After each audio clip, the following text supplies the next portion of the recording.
Bonjour à tous. Tout d'abord, Madame Bizet et moi-même, nous espérons que vous allez tous bien. Nous allons donc vous proposer une correction de l'exercice 1. Cet exercice portait donc sur un graphique qui quantifiait la quantité d'ADN dans les cellules humaines au cours de la multiplication cellulaire, ce qu'on appelle, vous le savez tous, la mitose. Tout d'abord, première question, décrit l'évolution de la quantité d'ADN dans cette cellule entre 0 et 25 heures. Nous vous rappelons que quand vous avez un graphique, il faut d'abord regarder bien évidemment ce qu'il y a sur chaque axe. Nous avions donc le temps en heures ici, jusqu'à 25 heures, et nous avions ici bien sûr ce qui est l'essentiel, c'est-à-dire l'évolution de la quantité d'ADN. La première question consistait à décrire l'évolution de cette quantité d'ADN. Tout d'abord, nous allons remarquer, donc première chose à dire, que la quantité d'ADN va rester constante de 0 à une dizaine d'heures, donc 10 premières heures de la multiplication cellulaire. Cette quantité reste constante et elle est de 3, c'est une unité arbitraire donc qui quantifie cet ADN. Puis, de 10 heures à environ, j'analyse donc la courbe, environ peut-être 16 heures, nous avons une augmentation progressive de cette quantité d'ADN. Bien sûr, je repère les points remarquables ou intéressants de cette courbe. Les voici. Nous allons donc regarder à quelle quantité correspond le point où elle est maximale. Nous allons voir que c'est très important pour la suite. Et cette quantité est de 6. Nous pouvons donc dire que cette quantité d'ADN augmente jusqu'à atteindre une quantité maximale qui est de 6, donc 2 fois la quantité initiale d'ADN. Puis, à partir de la 21e heure environ, nous remarquons que cette quantité d'ADN va commencer à diminuer jusqu'à revenir à la quantité initiale de 3. Nous allons maintenant interpréter cette évolution de la quantité d'ADN. À la deuxième question, on vous demandait de délimiter par 2 traits rouges la période de doublement de la quantité d'ADN. Cette période de doublement est effective à partir de ce point-là, attention, ici, jusqu'à ce point-là, à partir duquel la quantité d'ADN commence à diminuer. Il fallait donc tracer les 2 traits verticaux en rouge, ici et ici.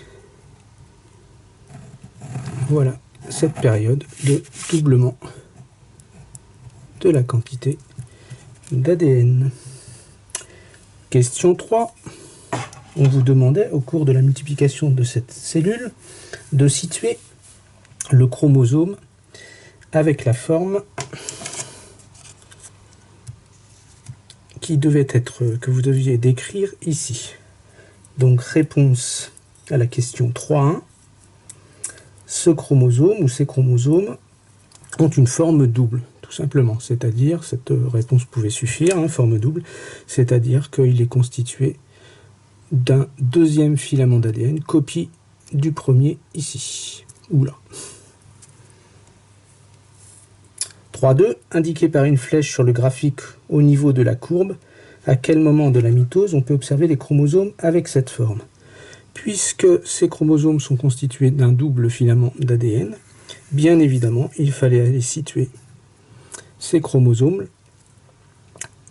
ici, c'est-à-dire que les chromosomes ont cette forme au moment où la quantité d'ADN a doublé, ce qui est logique. Nous arrivons maintenant à la question 4, indique combien la cellule possède d'allèles de chaque gène à 2 heures, même question à 16 heures. À 2 heures, nous nous situons à peu près ici au niveau de la courbe. C'est-à-dire que la quantité d'ADN n'a toujours pas doublé. Les chromosomes sont donc à l'état de simples filaments. Sachant qu'ils sont par paire, chaque chromosome d'une même paire va porter un allèle unique, puisque pour l'instant, le chromosome est à l'état donc de simple filament. Comme les chromosomes sont par paire, il y aura donc deux gènes, enfin plutôt deux allèles de chaque gène dans la cellule. Puis, même question à 16 heures. Donc à 16 heures, nous remarquons que nous sommes dans la zone de doublement de l'ADN. Les chromosomes ont donc cette forme double. Nous en déduisons donc qu'il y aura un allèle de chaque gène sur chaque chromosome, ce qui en fera 2 fois 2, 4. Il fallait donc répondre 4. Nous passons à l'exercice 2. Donc d'abord, il fallait numéroter cette photographie dans un ordre logique. Pour ce faire, il faut d'abord regarder, puisqu'on sait qu'une cellule, en se multipliant, va en donner 2. On repère ce qui pourrait être la première image et la dernière image. Bien évidemment, ici, on a une cellule entière, simple, seule. Et ici, nous en avons 2. Donc, on peut déduire que c'est la première image ici. 1. Et que celle-ci sera la dernière, sachant que j'ai 6 images. On peut donc peut-être écrire 6 pour l'instant ici. Nous cherchons ensuite l'image qui pourrait suivre la 1. Ici, nous remarquons que nous avons un seul paquet de chromosomes. Nous remarquons qu'également ces chromosomes ne sont pas encore bien individualisés. Donc nous pouvons supposer que cette photographie est la deuxième, logiquement. Puis nous avons ici, nous repérons que nous avons un seul groupe de chromosomes. On peut penser donc que cette étape suit la 2, donc nous allons la numéroter 3. Nous constatons ensuite que nous avons ici et là 2 paquets de chromosomes, donc nous pouvons supposer que ces 2 groupes de chromosomes vont donner les 2 cellules. Ici, nous pouvons encore identifier les chromosomes alors que là, ils ne sont plus vraiment visibles. Nous en déduisons que nous avons donc ici la 4, puis ici la 5.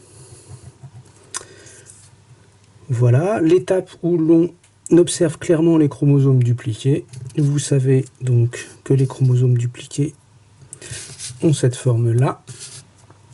Nous recherchons la photographie sur lesquelles nous pouvons les identifier et nous remarquons que celle-ci porte des chromosomes bien identifiables et dupliqués, c'est-à-dire avec une forme double. Voilà. Bonne correction.